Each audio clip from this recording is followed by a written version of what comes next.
সমূহ অষ্টমমান শ্ৰেণীৰ ছাত্ৰ ছাত্ৰীবৃন্দক মোৰ শ্ৰেণীকোঠালৈ সম্ভাষণ জনাইছোঁ। আজি মই তোমালোকৰ বাবে লৈ আহিছোঁ তোমালোকৰ আটাইৰে জ্ঞাত আৰু তোমালোকে ষষ্ঠমান শ্ৰেণীৰ পৰা এই বিষয়ত তোমালোকে শিকি আহিছা বা অকণমান হ'লেও বুজি আহিছা। এইটো হ'ল সুযোগ আৰু সম্ভাৱিতা, চান্স এণ্ড প্ৰবেবিলিটি। সুযোগ আৰু সম্ভাৱিতাৰ সম্বন্ধে তোমালোকে ক্লাছ 6ৰ পৰাই শিকিছা। 6, 7তো পোৱা গৈছে। আজি আমি অষ্টমমান শ্ৰেণীত ইয়াৰ ব্যৱহাৰনো কি বা সুযোগ আৰু সম্ভাৱিতানো কি, আকৌ আমি সেই বিষয়ে বুজিবৰ কাৰণে আজি চেষ্টা কৰিম। আমি প্ৰায়ে কিছুমান কথা খুব সাধাৰণভাৱে কিছুমান কথা শুনিবলৈ পাওঁ যে আজি বৰষুণ বা এই 3 দিন বা 4 দিন বৰষুণ হোৱাৰ সম্ভাৱনা নাই, বা এনেকুৱা কোৱা হয় যে 2 দিনতে ভাল বৰষুণ হ'ব। কেতিয়াবা ক'ৰবাত কিছুমান গাড়ী খুব তীব্ৰ বেগেৰে গ'লে কওঁ এইখন ক'ৰবাত এক্সিডেণ্ট কৰি আহিছে বা এইখনে ক'ৰবাত কি কৰিব, এক্সিডেণ্ট কৰিব বা দুৰ্ঘটনাৰ সৃষ্টি কৰিব। কেতিয়াবা আমি এনেকৈ কওঁ 1 টকা বা 2 টকাৰ এটা মুদ্ৰা যদি আমি টছ কৰোঁ, টছ কৰিলে কি দেখা পাওঁ, আমি এইটো আগতে কৈ দিব পাৰোঁ যে হেড মানে কি ৰজা বা প্ৰজা, হেড বা টেইল, এইবিলাক আমাৰ কোৱা। এইবিলাক কথা আমি সাধাৰণতে কি বিভিন্ন কথাৰ প্ৰসংগ সাপেক্ষে এইবিলাক আমি ব্যক্ত কৰা যায়। তো কেতিয়াবা যদি আমাৰ জুই লগা গাড়ীখনৰ যদি চাইৰেন বজাই খুব জোৰেৰে আহে, তেতিয়াও আমি কওঁ ক'ৰবাত খুব বা ভীষণ জুই লাগিছে। কিন্তু কেতিয়াবা সেইখন গাড়ী কি কৰিব পাৰে, আমাৰ সাধাৰণতে এইটো কয় মক, অৰ্থাৎ কি অনুশীলন কৰাৰ বাবে এনেকুৱা ধৰণৰ তেওঁলোকৰ কি চাইৰেন বজাই আহিব পাৰে।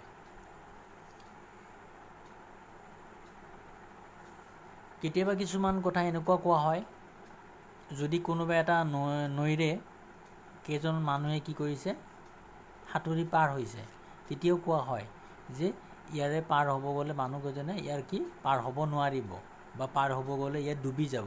তো এনেকুৱা ধৰণৰ আমি কিছুমান সম্ভাৱনা সদৃশ কথা আমি কি কোৱা যায়। কেতিয়াবা আমি লুডুৰ গুটিৰে যেতিয়া আমি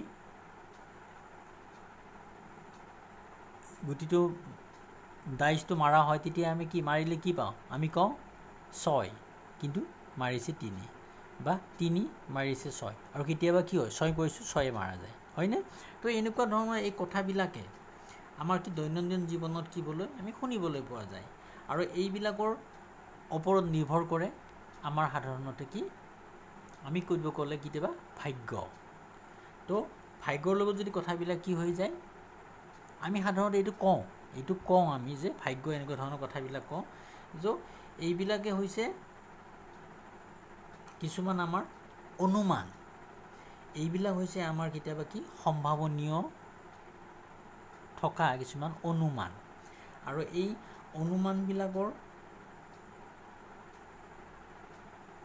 বাবে বা এইটো পৰীক্ষা নিৰীক্ষা কৰিবৰ বাবে এনেকুৱা ধৰণৰ কথাবিলাকৰ আমাৰ কিছুমান আমি কি ৰেণ্ডম এক্সপেৰিমেণ্ট বা যাদৃচ্ছিক পৰীক্ষা বা ফলপ্ৰাপ্তি, এনেকুৱা ধৰণৰ কথাবিলাকো আমাৰ আহে।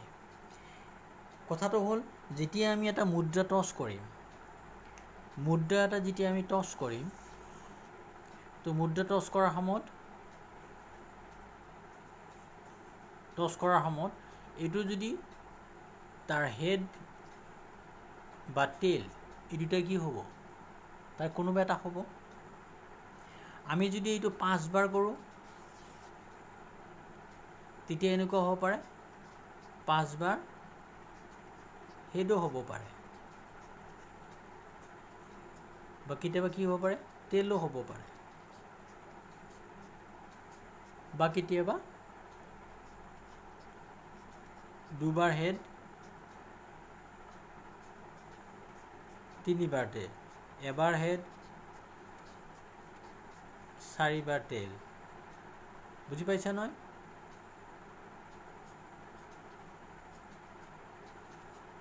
তিনিবাৰ হেড 2বাৰ টেইল। 4বাৰ হেড 1বাৰ টেইল। তো এনেকুৱা হ'ব পাৰে নে নাই?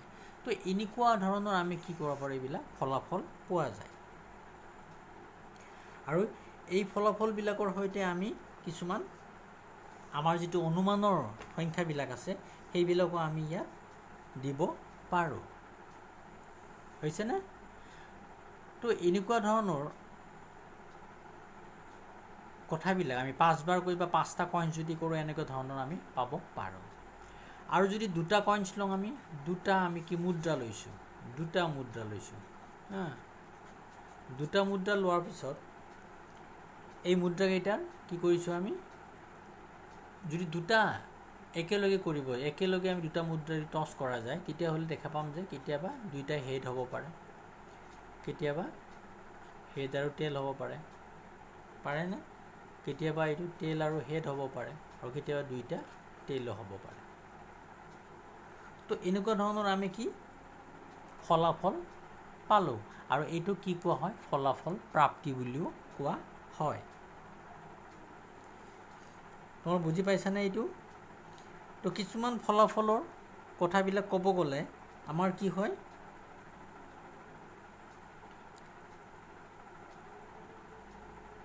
ফলাফল প্ৰাপ্তিবিলাক সমানো পোৱা যায়।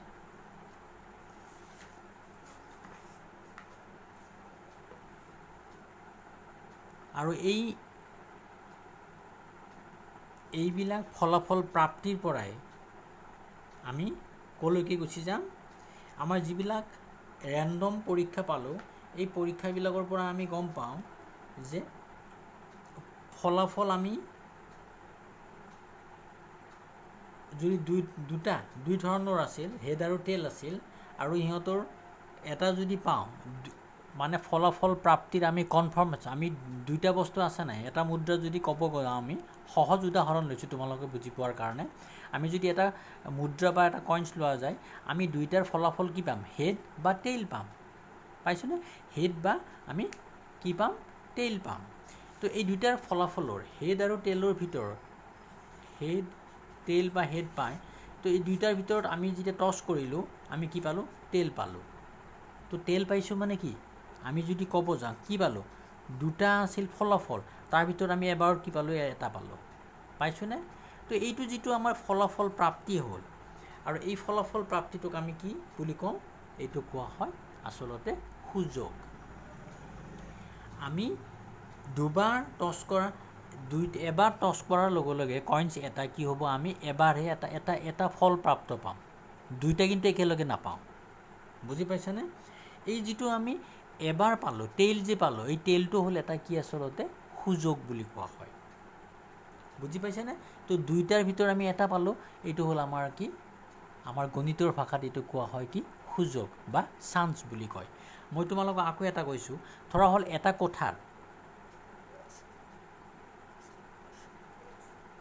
কথাৰ পাইছোঁ কি,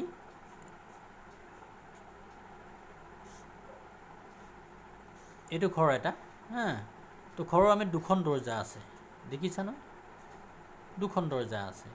যদি এজন মানুহ ইয়াত সোমাই গ'ল ইয়াতে, তো এই মানুহজনে সোমোৱাৰ পিছত ওলাই যোৱাৰ ৰাস্তা কিমানটা আছে? তো ওলাই যোৱা মানে কি, সি 2খন দৰ্জাই আছে, হয়তো সোমাই যোৱাখনেৰে ওলাই আহিব লাগিব বা এইখনেৰে ওলাই আহিব লাগিব। তো এই যে মানুহজনে সোমাই ওলাই যোৱা সময় আচলতে 2টা আছিল, তেওঁ ওলাই আহিব এখনেৰে, 2খনেৰে ওলাই আহিব পাৰিব নেকি একেলগে? নোৱাৰে। তো এখনেৰে আহিব, তেতিয়াহ'লে এইটো কি বুলি কোৱা হ'ব, 2/1। বুজি পাইছানে তোমালোকে? তো এনেকৈ ধৰণৰ আমি কি কৰিব পাৰোঁ, ইয়াৰ সম্ভাৱিতা নিৰ্ণয় কৰিব পৰা যায়। এই যিটো সুযোগ পাইছে, এই 2টা সুযোগ আছিল, 2টাৰ ভিতৰত এটা যেতিয়া পালে, তেতিয়া তাক কি বুলি কোৱা হয়, এইটো কোৱা হয় সম্ভাৱিতা। বুজি পাইছেনে?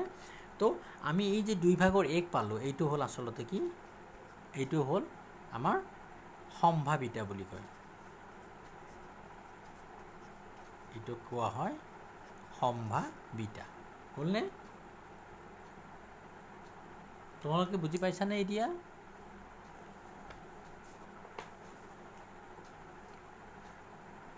এতিয়া আমাৰ কথাটো হ'ল কি, সম্ভাৱিতা মানে কি কি পোৱা যাব? এইটো মনত দিবা। এইটো সম্ভাৱিতা মানে পাওঁ আমি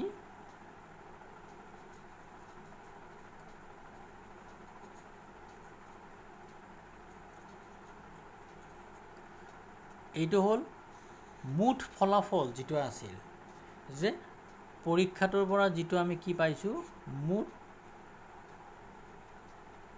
ফলাফলৰ সংখ্যা, যিটো পোৱাৰ পাম, আৰু এইটো আমাৰ পোৱাৰ আশা আছে। এইটো মুঠ ফলাফলৰ সংখ্যা। আৰু ইয়াত কোনটো পাম? যেতিয়া আমি সেই ফলটোৰ যিটো আমি সুযোগ পাম, যিটো ফলটোৰ আমি কি পাম? সুযোগ পাম। অৰ্থাৎ একবাৰ টছ কৰিলে যেনেকুৱা আমি এটা পাম, ঠিক তেনেকৈ সুযোগ পাম। সেইটোৱে হ'ল এইটো সম্ভাৱিতাৰ নিৰ্ণয়। মনত আছেনে তোমালোকৰ? এতিয়া আমাৰ কিছুমান ইয়াতে তোমালোকৰ অনুশীলন আছে, অংক কৰিবলৈ চেষ্টা কৰিম।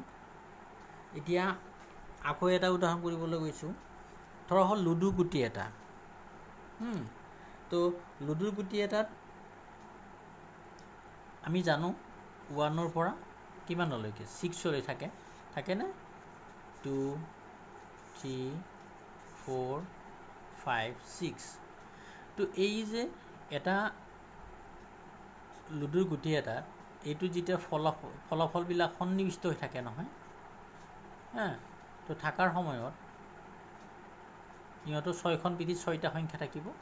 তো থকাৰ সময়ত ইহঁতৰ আমি যেতিয়া ইয়াতে এইটো কি টছ কৰিম, এইটো যেতিয়া মাৰি দিম, আমি মাৰি দিয়াৰ পিছত আমাৰ 1 পোৱাৰ সম্ভাৱনা কিমান থাকিব? প্ৰথম প্ৰশ্ন কৈছোঁ, এইটো যেতিয়া মাৰি দিম তেতিয়াহ'লে 1 পোৱাৰ সম্ভাৱনা কিমান থাকিব? আমি এবাৰে পাম। এবাৰ টছ কৰিম, আমি কি এবাৰে পাম। অৰ্থাৎ কিমানটা আছিল ইয়াতে? ইয়াত আছিল 6। তো তেতিয়া আমি লিখিব লাগিব সম্ভাৱিতা কিমান হ'ব? 6/1। মুঠ ফলাফল কিমান আছে? 6টা পোৱাৰ ফলাফল আছে। তো 6টাৰ ভিতৰত আমি কিমান পালোঁ? 1টো পালোঁ, মানে কিমান পালোঁ? তেতিয়াহ'লে আমি এটা পাইছোঁ। তেতিয়াহ'লে এইটো হ'ল তাৰ সম্ভাৱিতা হ'ল 6/1। তেনেকৈ যদি আমাক সোধে 6টো, এই 6টো পোৱাৰ সম্ভাৱনা কিমান আছে? তেতিয়াহ'লে এইটো হ'ব, যে এইটো হ'ব কি?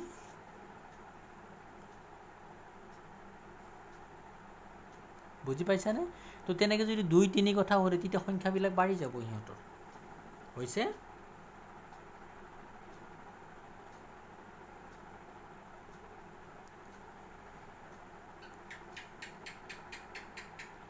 এতিয়া আহিছোঁ তোমালোকৰ অনুশীলনী। অনুশীলনীৰ ফালে আহিছোঁ। এইটো আগবাঢ়িছোঁ অনুশীলনীৰ ফালে। অনুশীলনীত দিয়া আছে 5.3, ইয়াত দিয়া আছে 1 নম্বৰটো আছে, আকস্মিক বক্তৃতা প্ৰতিযোগিতাৰ বাবে বিচাৰকে কাগজৰ টুকুৰা কিছুমান বিষয়সমূহ লিখি প্ৰতিযোগীয়ে নেদেখাকৈ এখন থালত বা এটা পাত্ৰত ভৰাই থ'লে। এতিয়া বিষয়সমূহক A, B, C আৰু Dৰে চিহ্নিত কৰি আৰু এজন প্ৰতিযোগীক বাছনি কৰিবলৈ কোৱা হ'ল।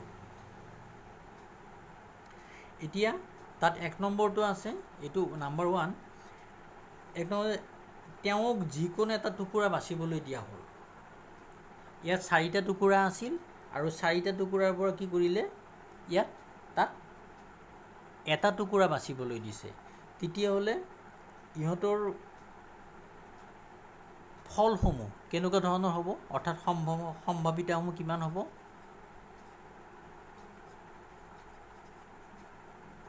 সম্ভাৱিতা কিমান হ'ব? ইয়াত আছিল কিমান? 4, আৰু তাত যিকোনো এটা উঠাবে। যদি এ যদি ল'ব দিয়ে এটা, যদি অকল B ল'ব দিয়ে, তাৰমানে কি এটা যিকোনো এটা উঠাব দিলে আমি তেতিয়া হ'ব 4/1 হ'ব। হৈছে? 2 নম্বৰটোত আছে, তেওঁ যদি যিকোনো 2টা টুকুৰা বাছিবলৈ দিয়া হয় তেতিয়া সম্ভাৱিতা কিমান হ'ব? 4/2। আকৌ এইটো ফলাফলটো উলিয়াব গ'লে আমি আকৌ পাম কিমান? 2/1 পোৱা যাব। এইটো কাৰণ সৰল কৰি দিলে, লঘিষ্ঠ আকাৰত দিলে, হৰণ কৰি দিলে, এইটো হৰণ কৰিলে 2 আৰু এইটো হ'ল 1 আকৌ বাৰু কিমান আমি 2/1 পোৱা যাব তোমালোক বুজি পাইছা নহয় আৰু ইয়াৰ যদি ফলাফলৰ তালিকাবিলাক উলিয়াব দিয়া হয় যদি এইটোৰ আমি তালিকাবিলাক উলিয়াব তেতিয়াহ'লে হয়তো A হ'ব পাৰে বা B হ'ব পাৰে বা C হ'ব পাৰে বা D হ'ব যিকোনো এটা হ'ব ইয়াৰ ঠিক 2 নম্বৰ যদি তালিকাবিলাক উলিয়াব লগা হয় তেতিয়াহ'লে কি হ'ব পাৰে A আৰু B গম পাইছে তাৰপিছত হয়তো B আৰু C হ'ব পাৰে C আৰু D হ'ব পাৰে D আৰু A হ'ব পাৰেনে তো এনেকুৱা ধৰণৰ আমি কি ফলাফলবিলাক আমি পাব পাৰোঁ এইটো হ'ল ইহঁতৰ ফলাফলবিলাক হৈছেনে 2 নম্বৰত আছে দুটা নিখুঁত মুদ্ৰা একেলগে টছ কৰিলে প্ৰাপ্ত হ'ব পৰা আটাইবোৰ ফল বাছি উলিওৱা আমি আগতে এইবিলাক উলিয়াইছোঁ এইটো তুমি দেখা পাইছা এইটো পাইছানে এইটো আমি যেতিয়া টছ কৰিবলৈ যাওঁ তেতিয়াহ'লে কি পাওঁ হয়তো আমি তাৰ ফলাফল কিমান হ'ব ফলাফলসমূহ কেনেকুৱা ধৰণৰ হ'ব হয়তো হেড আৰু টেইল আৰু হেড বা টেইল হেড টেইল আৰু টেইল পাইছোঁ পাব পাৰোঁনে তো এনেকুৱা ধৰণৰ আমি ৰিজাল্টবিলাকো আমি পাব পাৰোঁ 3 নম্বৰটো আছে ৰং পেঞ্চিলৰ বাকচ এটাত থকা পেঞ্চিলবোৰৰ ভিতৰত 4ডাল বেগুনীয়া 3ডাল নীলা 5ডাল ৰঙা ৰঙৰ হয় তেতিয়াহ'লে সানমিহলি হৈ থকা পেঞ্চিলবোৰ যিকোনো এডাল পেঞ্চিল পচন্দ কৰিলে ই বেগুনীয়া বা নীলা হোৱাৰ সুযোগ কিমান এতিয়া আমি আগৰ যিবিলাক ফলাফল আমি যিটো ফলাফল উলিয়াইছিলোঁ আমি ঠিক এইটো সম্ভাৱনাটো উলিয়াব লাগিব তোমালোক বুজি পাইছানে কি কৈছোঁ এইটো আমাৰ ইয়াত লাগিব অকল সম্ভাৱনা তো সম্ভাৱনাটো বিচাৰি গৈছোঁ আমি 3 নম্বৰ অংকটো চাব গ'লে আমি প্ৰথমতে মুঠ কিমানটা ৰং আছে বেগুনীয়া আছে 4টা নীলা আছে 3টা আৰু ৰঙা আছে 5টা তো মুঠ কিমান হ'ল 12টা এতিয়া 1 নম্বৰটো কৈছে তো বেগুনীয়া পাবলৈ আমি কিমানটা পাম 12টাৰ ভিতৰত বেগুনীয়া কেইটা আছে বেগুনীয়া আছে 4টা তেতিয়াহ'লে ইয়াৰ সুযোগ বা সম্ভাৱিতা কেনেকুৱা হ'ব 12ৰ ভিতৰত কিমান 4 আৰু এইটোক যদি আমি সৰল কৰিব যাওঁ তেতিয়াহ'লে কিমান পাম 3/1 বুজি পালানে ঠিক 2 নম্বৰটো চাব 2 নম্বৰটো কৰিব গ'লে এনেকুৱা হ'ব নীলা হোৱাৰ কিমান হ'ব সম্ভাৱিতা নীলাটো কিমান হ'ব মুঠটো 12টা নীলা আছে 3 তেতিয়াহ'লে তাৰ সম্ভাৱিতা কিমান হ'ল 4/1 বুজি পালা নহয় 4 নম্বৰটো আছে লুডুৰ গুটি এটা টছ কৰিলে আমি তলত দিয়া ঘটনাবিলাকৰ কথা আমি কেনেকৈ মানে ফলাফলবিলাক কেনেকৈ পাম সেইটো সুধিছে 1 নম্বৰটো বৰ্গ সংখ্যা প্ৰাপ্ত হোৱা ঘটনা ইয়াত বৰ্গ সংখ্যা পোৱাৰ ঘটনা কেইটা হ'ব তোমালোকে চোৱা আমি লুডুৰ গুটিত 1 2 3 4 5 6 পামনে তো ইয়াৰ ভিতৰত বৰ্গ সংখ্যা কোনটো আছে ইয়াতে আমি বৰ্গ সংখ্যা ক'ব গ'লে এইটো পাম 4 হ'লনে তোমালোকে সাধাৰণতে জানিবা ইয়াত কিবা আমি বৰ্গ সংখ্যা 4 অৰ্থাৎ 2 স্কুৱেৰ হৈছেনে আকৌ ইয়াত আছে এটা তোমালোক মন কৰিছানে এইটো হ'ল 1 কাৰণ 1ও বৰ্গ কৰিলে 1 পাম আৰু 2 স্কুৱেৰ কৰিলে আমি কিমান পাম 4 পাম হৈছে তো আমি তাৰমানে ইয়াৰ উত্তৰ কিমান পালোঁ 1 আৰু 4 হৈছে নম্বৰ 2 একতকৈ ডাঙৰ অযুগ্ম সংখ্যা প্ৰাপ্ত হোৱা ঘটনা একতকৈ ডাঙৰ অযুগ্ম সংখ্যা তোমালোকে দেখা পাইছা অযুগ্ম সংখ্যা কি আছে ইয়াতে আছেনে 3 আৰু 5 3 নম্বৰ 6তকৈ ডাঙৰ যুগ্ম সংখ্যা প্ৰাপ্ত হোৱা ঘটনা ইয়াতে চোৱা 6তকৈ ডাঙৰ সংখ্যা আছেনে নাই তেতিয়াহ'লে ইয়াত কোনো ফলাফল পোৱা নাযায় হৈছে 4 নম্বৰ চাবা দেই মৌলিক সংখ্যা প্ৰাপ্ত হোৱা ঘটনা। ইয়াত আমি চাব যদি যাওঁ মৌলিক সংখ্যাবিলাক কোনকেইটা আছে মৌলিক সংখ্যা ইয়াত আছে 2 3 5 কাৰণ এইবিলাকৰ কি আছে এইবিলাকৰ সংখ্যাৰ মাত্ৰ 1 আৰু নিজেই সংখ্যাটো সিহঁতৰ কি উৎপাদক হয় বাকি কোনো নাই কিন্তু 4 হলে কি হয় 2 পূৰণ 2 আৰু 1 পূৰণ 4 এটাও পোৱা যায় এই কাৰণে সিহঁতৰ মৌলিক সংখ্যা এটা পালো কি 2 3 আৰু 5 হৈছে 5 নম্বৰ অযুগ্ম মৌলিক সংখ্যা পোৱা ঘটনা অযুগ্ম মৌলিক সংখ্যা যিবোৰ আমি কি পাম অযুগ্ম আৰু ইহঁতো কি একোটা মৌলিক সংখ্যাও হয় ইয়াত মাত্ৰ আমাৰ আগৰ ৰিজাল্টটো 2 আছিল ইয়াতে কিন্তু কি পাম অকল 3 আৰু 5 মন কৰিছানে কাৰণ ইয়াতে এইটো 2 টো যুগ্ম আছিল সেই কাৰণে এইটো ইয়াত অযুগ্ম কাৰণে 3 আৰু 5 পাম যুগ্ম মৌলিক সংখ্যা প্ৰাপ্ত পোৱা ঘটনা তো জানা এইটো যুগ্ম মৌলিক অকল কি যুগ্ম মৌলিক সংখ্যা এটাই আছে সেইটোৱে হ'ল কি 2 তেতিয়া হলে আমি এইটো পালো এইটো 2 হলনে তো এনেদৰে আমি কি কৰো তাৰ ফলাফলবিলাক আমি উলিয়াই লব পাৰো তোমালোক বুজি পাইছা নহয় তো তোমালোকৰ যদি আৰু এটা অংক আমাৰ ৰৈ গৈছে সেইটো হ'ল কি 5 নম্বৰটো এখন মনাত 15টা ৰঙা 10টা নীলা আৰু 5টা হালধীয়া মাৰ্বল হানমিহলি কৰি থোৱা আছিল আৰু মনাখনৰ পৰা ইহঁতৰ ৰঙা নীলা হালধীয়া পোৱাৰ এইবিলাক সম্ভাৱিতা কিমান সেইটো তোমালোক নিজে কৰি চাব পাৰা কাৰণ সেইটো অংকটো আমি এইমাত্ৰ কৰি অহা 3 নম্বৰ অংকটোৰ লগত একে হৈছে তথাপিও যদি তোমালোকে বুজি নোপোৱা এইটো মই মেছেজৰ দি জনাই দিবা মই আকৌ এইটো কৰি দিয়াৰ চেষ্টা কৰিম ঠিক আছে আজিলৈ ইয়াতে সামৰিছোঁ তোমালোকৰ যদি ভিডিঅ'টো চাই ভাল লাগিছে লাইক কৰি দিবা আৰু তোমাৰ বন্ধু বান্ধৱসকলৰ শ্বেয়াৰ কৰিবা খুব শ্বেয়াৰ কৰিবা আৰু মোৰ এই পৰৱৰ্তী ভিডিঅ' পাই থাকিব তোমালোকে এই চেনেলটো ছাবস্ক্ৰাইব কৰি ল'বা ধন্যবাদ